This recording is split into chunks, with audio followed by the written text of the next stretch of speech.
Hey, Davidpaulides, Canaan Missing Project, a copyrighted edition for our YouTube page. Well, the last two videos have gotten a lot of response.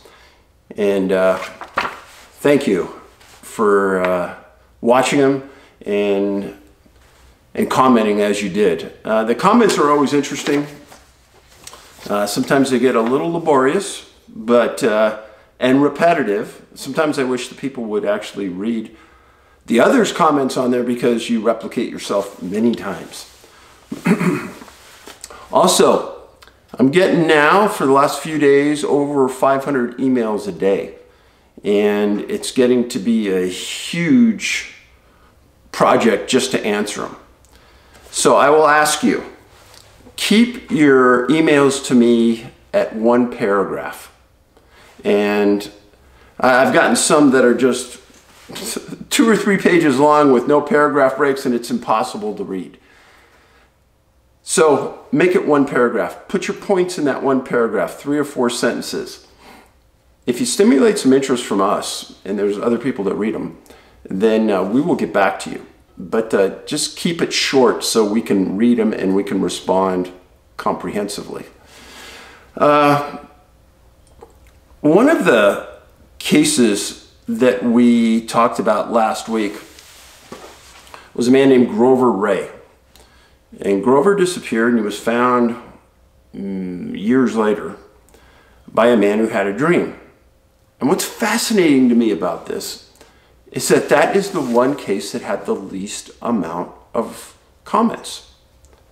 It's almost as though people are uncomfortable with the idea that somehow something imparts thoughts in our brain. And I'm sorry, but we're going to go down this road for a second. And here's why. Because there's no other way that this witness could have gotten this information unless they had it imparted in them somehow. Now, let's just say they were walking in the woods and they stumbled upon it and they came home. Well, why wouldn't they just call the sheriff and say, hey, we were out hunting or we were out hiking and we found the body? I don't think the person would embarrass themselves by saying they had it in a dream. And more important than that, there have been many cases I have researched and written about that follow those same lines. There's a lot of people that have said, well, Dave, we probably live in this ant farm. And remember when we were kids, we saw these little ant farms, nice thin frame, and the ants scurrying around, and we'd sit outside and we'd watch them build things. Pretty interesting thought. But the concerning part of that is, what is watching us? Do we live in a world that's so unusual that if we truly understood the consequences, we couldn't handle it, and maybe that's not why we're told? Now, I've never tried to hide anything from especially you, and I won't today. But apparently some of you don't know that I have been a MUFON investigator for over 10 years. MUFON, the Mutual UFO Network, the largest organization following UFO incidents in the world. I've written a number of articles for their newsletter that comes out every month. It's probably one of the best magazines around. I would encourage you to subscribe. MUFON. They're out of Southern California. They have chapters around the world. I wasn't paid to say that. I'm just going down this road here. So MUFON always had me interested because it covered topics that were even off base from what you would think would be conventional UFO topics. When I was young, a lot of these unusual things would interest me. And I would read books on tons of different ideas. And I've consistently told you that if you have, let's say, an interest in UFO, don't just read UFO stuff.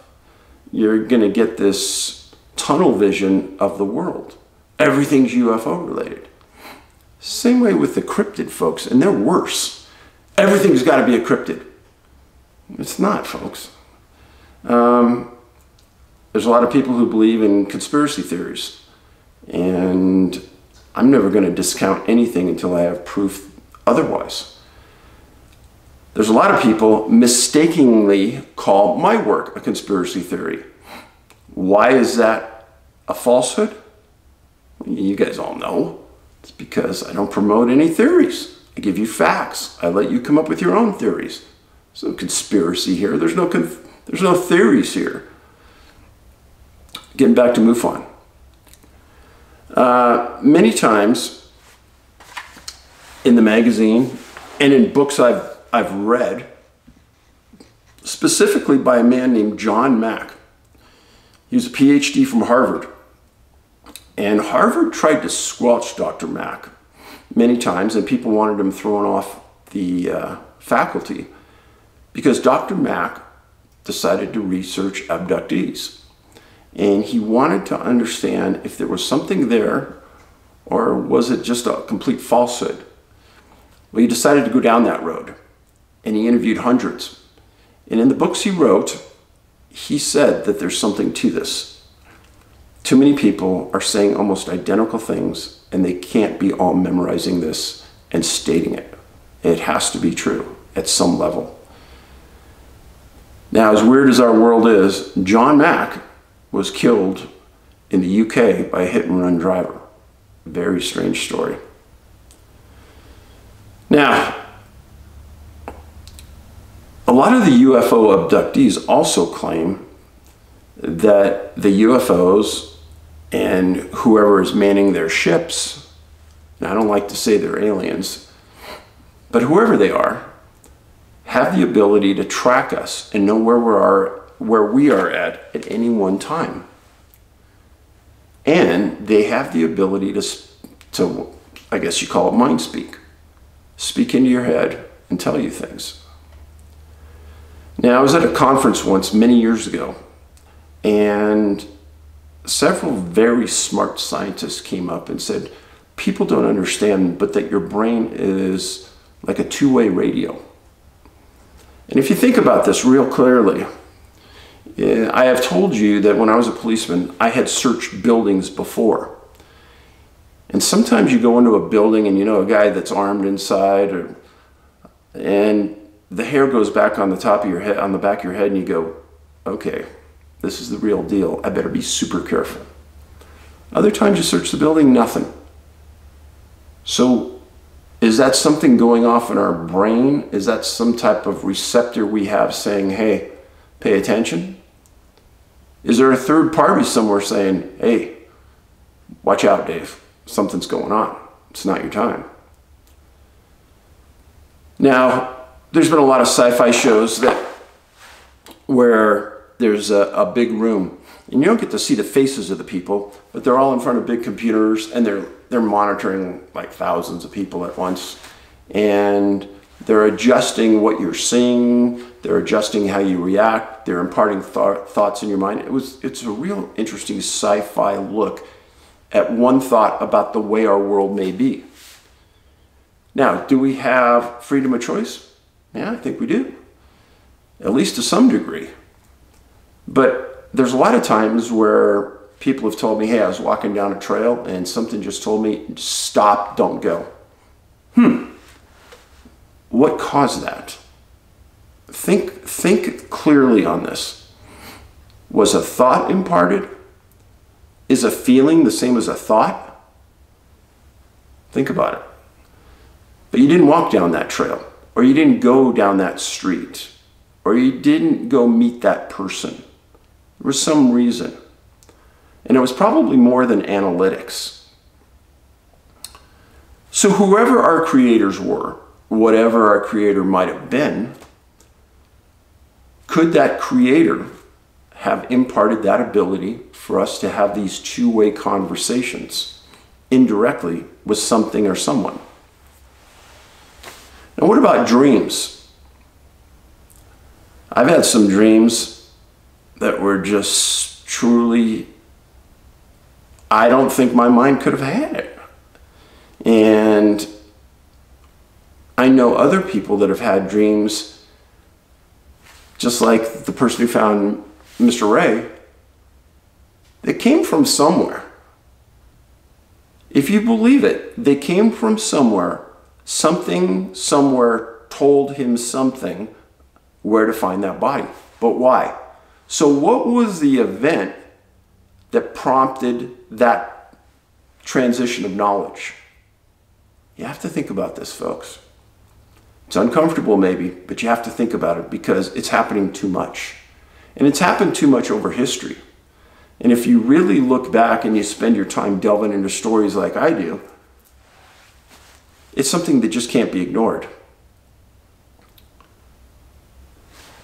Another thing that I've heard at conferences before, and it's a tough thing for people to swallow, maybe some people are more important to our world and to our creators than others.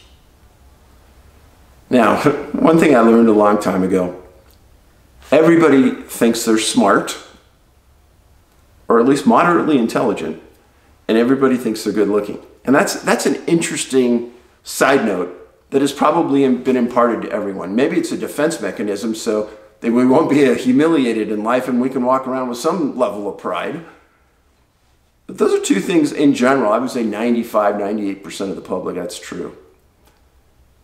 But it's a hard pill to swallow if we were placed on this world for just some type of menial task. Have you sat in your room for the last 2 weeks and had no dialogue with the outside world? Have you sat in your room and just decided that the world's too difficult right now because of COVID, I'm not going to go outside?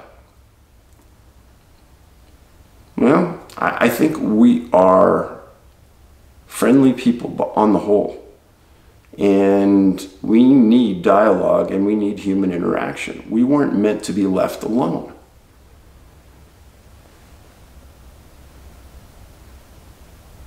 We have been taught what our parameters are, and we get this every day in the media. You can't do this. You've got to do that.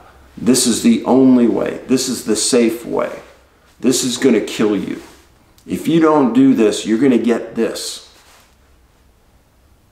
And too many people are watching one channel on the TV, one channel on the cable, and believing what those people are saying. My God. I probably read 10, 12 different news feeds every day. I cannot remember the last time I watched ABC, NBC, CBS. I can't remember a Fox on TV. I can't remember. I don't watch it. But if you make it a habit of watching enough different feeds, you're going to be able to siphon through what's true and what's not. And as I've told you before, your mind is being programmed by various groups to think a specific way. One big thing happened this week is that I'm transitioning from Twitter to Parler, P-A-R-L-E-R. I spent probably 3 weeks researching various sites, social media sites. They absolutely guaranteed no intervention, no restriction of speech, no censorship, because that's where I wanted to go. And I don't think my voice is any more important than your voice. And I don't think your friends or your group or your political activists have the right to restrict my freedom of speech, just like my group has none to restrict your speech. If you'll notice here, on my YouTube page, on my Twitter page, my Facebook page, I don't talk politics. I talk rights. I have a right to talk. You have a right to talk. You have a right to go and say anything you want, as long as it's not going to be harmful. Can't yell fire in a theater. But if you want to go badmouth somebody, go ahead. Not my style, but you can do it. Now, why is this important? The transition to Parler is because too many people I know of have been restricted by Twitter. And censorship on Twitter is fact. And if you spend the time to listen to this week's Senate hearings with the CEO of Facebook, Zuckerberg, and Twitter CEO, it's pretty concerning what Zuckerberg essentially admitted to. And that's when I made the decision to leave. I'm not going to leave immediately, but the transition is there. If you go to missing 411 at Parler, you'll find me. Now, again, don't tell me something about Parler that's not true, because I've already done the research. I can guarantee to you there's not going to be any censorship. Any group is welcome there. And I welcome you to come with me. The other part of this is Facebook. I made a decision I'm going to stay in the short term, say 4 to 6 months, for a variety of reasons. First of all, I heard your message, and it's important to me. You guys are important to me. But also what's important to me is my rights and your rights. And if I get censored again, like I have been in the past, I will leave. But I'm thinking I can meander my way around the censorship. But then again, I thought I could around Twitter too, and I didn't. So who knows? A lot of people don't like me talking about carrying guns. A lot of people don't like me talking about the National Park Service. Well, I'm going to keep on with those because there's too many families out there that have been railroaded by government agencies. And so I'm going to keep on that.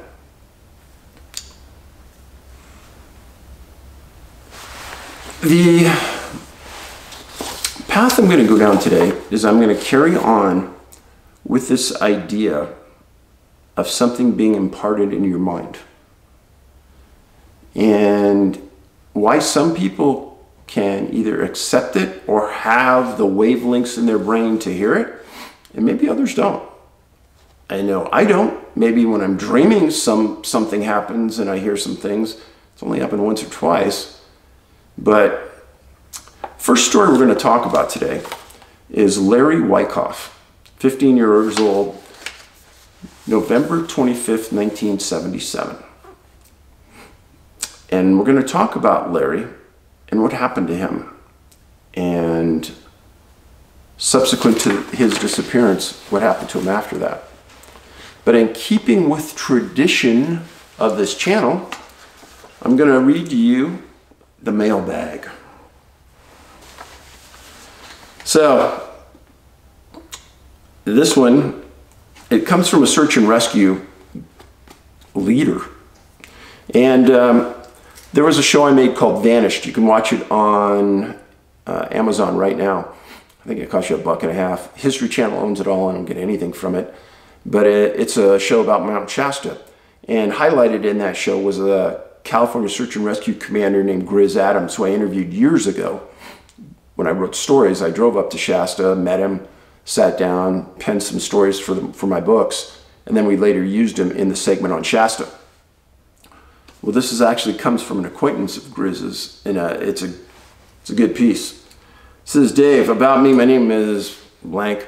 I spent 20 years with Siskiyou County Search and Rescue, which morphed into Siskiyou County Sheriff's Search and Rescue Unit. I was one of 4 overhead team members given 7-day duty cycles as incident commanders on SAR incidents.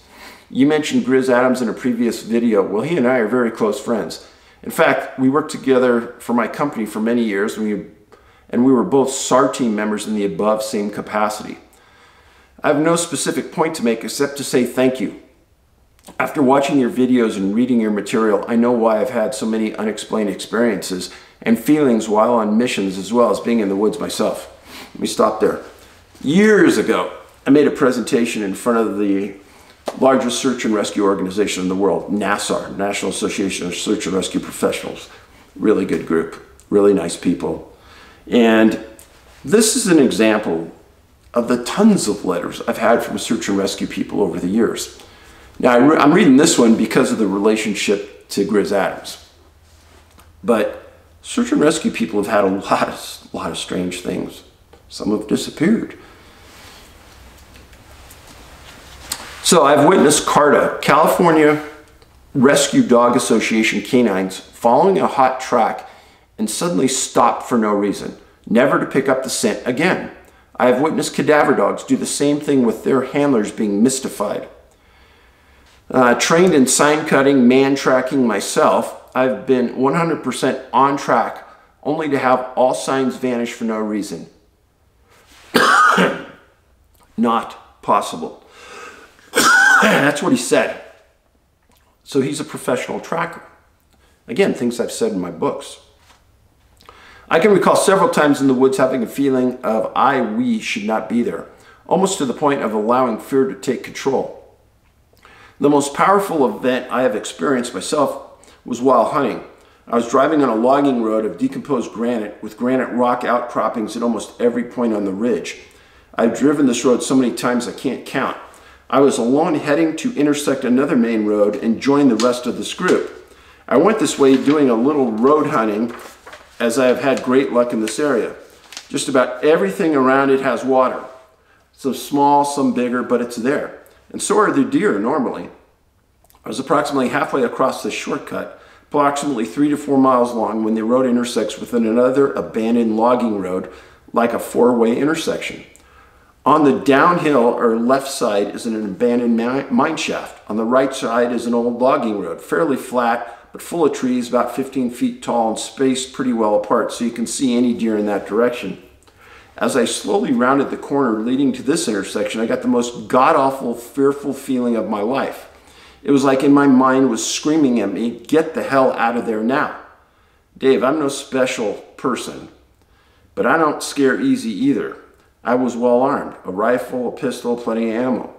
Before I could even analyze what I was experiencing, I realized that I put the pedal to the floor and got the heck out of there, rooster-tailing to the point of ridiculousness. No joke, the rest of the drive was a blur, and I can remember feeling like I was watched. Crazy, I know, as I was in a pickup and in an area I grew up going through. It was only after watching your YouTubes that I now see the possible connections with the terrain and my sixth sense slapping me alongside the head. I've only told a couple of buddies about this, as I know I will get looked at, "Yeah, sure you did," from these guys, as they are tough as granite. Thanks for helping me understand so many unexplained experiences I've had, as there are no logical reasons for this, Dave. I'd be glad to share mission details to the best of my recollection, but I'm just like thousands of my other SAR guys that I've been out of SAR for quite a while, not an old man's game. The area is about 2 or 3 air miles south of the Oregon-California border, and I have never gone back.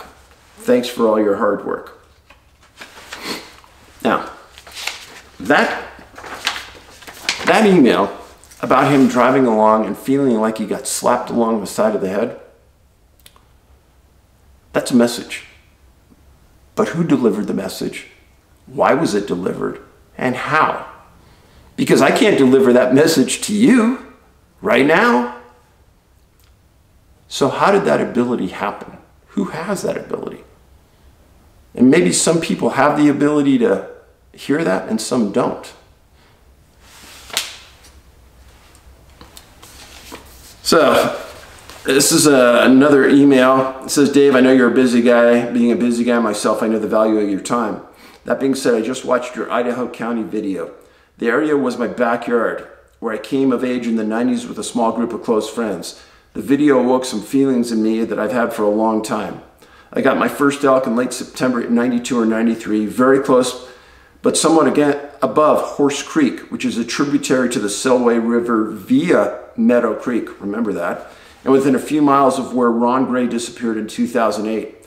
That area feels absolutely endless when you're in it, whether on foot or on a horse. And it's easy to get turned around and lost. Dangerously foolish to go in there unless the weather is great and you're prepared for all contingencies. I grew up in Elk City, Idaho. When we got into our early teens, our parents looked forward to hunting season as a time when the kids would be out of the house for a while. Being country poor, we usually had nothing but the surrounding area to entertain ourselves. Fishing, hunting, hiking, camping, all the great things in life. And attempted to do. Some of the guys my age were involved later in searches in Selway, Bitterroot, or the Nez Perce, Clearwater area, and a couple of my buddies trained search and rescue dogs. I bet to this day over 99% of Idaho County search and rescue efforts depend on volunteers, and I was blessed to know many of those volunteers out there. Once I came of age, I had a desire to see the rest of the world. Spent over 20 years in government service in the U.S. and abroad. When 9/11 happened, I was a young soldier freshly back from Kosovo and decided that as there was now a 100% chance of seeing real war, my best chance to live through it is to surround myself with the best the Army had. In 2002, I assessed, and in 2003, I completed training with an advanced organization with the Army Special Forces. Then and later, I was blessed to receive countless hours of training in navigation, movement, and human mind. All of this training built in the country backroads mountain boy knowledge that I learned in growing up in the unforgiving place. Being a God-fearing man, I have a Christian education and beliefs that in addition to my worldly knowledge would tell me that some of the things experienced as a young man simply were not possible.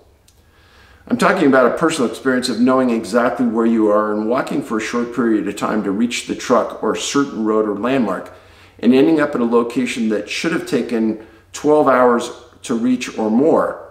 Impossible movements, validated as impossible by training and experience. Experiences where there was no panic or stress or any other psychological effect that could cloud my judgment. I simply walked many miles in a very short time span at a time when my physical conditioning and the terrain dictated that such a movement should have taken 12 to 15 hours. Basically ending up somewhere in those mountains that I didn't intend to be, often in complete shock at being there without ever feeling like I had lost my way and without feeling the fatigue that I should have felt after a movement of that distance. Once you sorted yourself out and found your way home or back to your truck, these movements invariably taking the appropriate amount of time to cover and distance. Any friend you were supposed to meet up with or had gotten separated from would refuse to believe your story and would ridicule you for getting lost and making up such a thing. That or your parents would take you to the woodshed for lying, etc. Eventually, something similar might happen to them, and then the mutual experiences would be laughed off as strange, weird, etc., with no serious discussion ever taking place. And folks, serious discussion is important. In my youth and as an adult, I spent countless days and nights out in the open skies, and nowhere on earth have I traveled, have I felt anything close to the feeling of those mountains.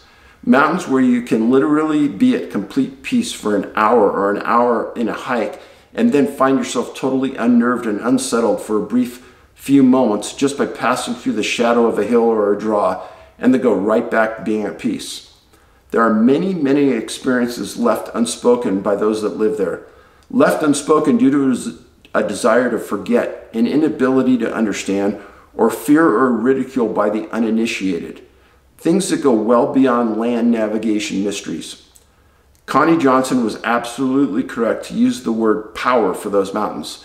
There's something we are not able or not meant to understand.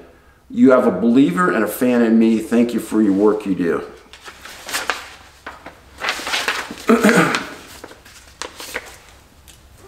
What is the power? Is the power in the mountain? Is it in the sky? Or is it in the water? Or is it in us? And once we reach a location, that power opens up, or that ability opens up. I don't know. So let's get back to the Larry Wyckoff story. November 25th, 1977. And he was east of Traverse City, Michigan, and near a place called Kalkaska. And southeast of Kalkaska is a place called Sharon. And that's where they were hunting, Sharon. He was with a group of 4 guys in a trailer. In the morning, they got up and they started tracking deer, and they all stayed together. Well, one of the guys shot a buck, and they all started tracking. And an hour led to an hour and a half, led to 2 hours. They were getting tired, and they decided that they were going to go back to the trailer and have lunch. Well, Larry decided that he was going to keep tracking. And let me tell you, if you're a hunter and you give up on game that you've wounded, I'm disappointed in you. You shot that thing, you find it. First of all, you put it out of its misery. And since you shot it, you don't let a wounded animal suffer. You go find it. So people that give up quickly, I don't like them. Well, 3 p.m. came and gone, Larry didn't arrive. and his hunting partners called the sheriff. The sheriff came out right away, and that night they put a tracking dog on the scent where everyone knew Larry was last at. And the dog started to track. Not long. And soon it lost its track. Well, during the next 9 days, there were 125 different searchers, helicopters, planes. It was a massive search. Massive. And they didn't find anything. And the parents came out in the following years. They looked. Nothing. So as that spring came about and the parents were looking in April and early May, the sheriff felt pressured to do something. So the sheriff put out a notice that if some psychics wanted to chime in, he would have a deputy follow up with them. Well, they had a response from one psychic. And Deputy Steve Lynn from the sheriff's department went out and met with the psychic. And they drew a map. And it was a picture of a beaver pond, small lake, and some small grass. The deputy was smart. And he said, yeah, the psychic said it was in this general area, but that area is really big. I know a guy in town that was a trapper for 50 years out there. I'm going to go talk to him, show him this map, and see if they can recognize where it was. So he went to a man named Charles Stuck. And Charles said, hey, I know that area. And it's called South Swamp. And here's how you get to it. He drew them a map. And they went out there. And it's a big area. South Swamp is large. The first day they covered part of it. The second day they went out, they covered the second part of it. And they found Larry's body. And he was between 1 and 1.5 miles from the point that he was last seen. And it was in an area that was previously searched. It's right next to water. During the time that they were initially searching for Larry, weather had inundated that area. Rain, sleet, and snow. And this incident happened, whatever happened to Larry, immediately after he separated, because he wasn't very far away. So you got point of separation. Now, 150 ground searchers didn't find him. 2 helicopters didn't find him. His parents couldn't find him. Law enforcement didn't find him. But a psychic found him. Folks, the deputy said that the map that the psychic drew was exactly like the area that Larry was found in. Pure chance? No. So, I do believe that there have been psychics that are valuable. I have never met one. And at one conference I went to, when there were a line of 6 psychics selling their services, I gave my card to each one. And I said, hey, if you guys want to work with us, call me. I'll work with you. I'll give you a book. We'll go through stories. Not one of those psychics called me. And I told them, I said, hey, you find a body, I'll make you famous. The same thing with remote viewers. I don't care what you think about a remote viewer. I've dealt with 3 of them. And all of them are interested in one thing, selling their classes. But they tell the best stories in the world. Unbelievable storytellers. But let's forget about the stories. Why don't they do a good deed for society and go find a missing person? One of the most famous psychics, or RVers in the world, claimed that he went to find this missing person. Well, I'm going to hold your feet to the fire. And I'm not going to blatantly believe everything I'm told. So I tracked down the wife of this missing person, and I told her who I was. And I said, could you explain to me how your husband was found? And she explained it. And I said, did a psychic or a remote viewer? And she goes, oh, you're talking about so-and-so, huh? And I said, well, I don't want to say anything. And she goes, no, he's been saying that he helped find my husband, and that's complete crap. He had nothing to do with it. He's a liar. She went on and on. Not good. So, the point being, would I work with a psychic or a remote viewer if they had a proven track record? Because I've wasted too much time with ones that are worthless. The information is in my book. They can go get it at a library. They can go work the case and find the body. Come get me. I'll go out there. I'll be there within hours, and I'll make you famous. Nobody wants to do it, or nobody can do it. And there lies the key. I don't get these stupid calls from people very often, and I don't get psychics writing to me because they know I'm going to hold their feet to the fire. I'm not gullible. I have an open mind, but don't try to throw crap by me. It's not going to work. So, and if you say that you have found people for police, you better name the police officers or the sheriffs, because I'm calling them. And I know they'll talk to me. So don't contact me if you're a psychic or an RVer and say, I could do it. Don't tell me that. Go do it. You don't need me. You don't need my friendship. There it is in the books. Go find somebody. There's enough of them out there. Over 1,200 people to go find, and there's one in your area. And you better not be going to contact the victims and asking for money. On the Jared Adadero case, Mr. Adadero suffered the wrath of 2 psychics who supposedly knew exactly where his son was, and if you pay me this money, how disgusting. I can't stand that. Take advantage of a victim and a victim's family at the worst possible time. That's an absolute scumbag. Anyhow, enough of my rant. I want you to keep an open mind about psychics, remote viewers, because I still have an open mind, and this two-way transmitter you have in your head. It's a lot more complicated than we understand. And there's a lot of stories in my books about people having this communication, and it's really interesting to me. Again, thank you so much for your friendship and passing these videos off to other people. I'm going to pin a comment on where you can find some of these stories, books, our website, the movies, if you want to purchase them. And wow, big response. The last 2 videos I've posted about Idaho had the biggest response of any. And I only have one person to thank for that, you.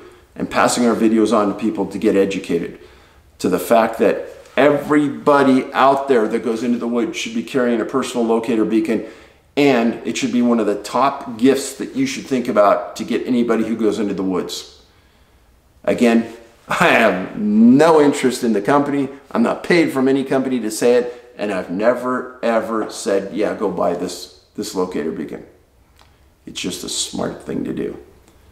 I'm very blessed. I'm having a good week. I feel healthy, and I'll be thinking about you over the holiday weekend, and I'm blessed to have you as a friend. Have a great time. Bye.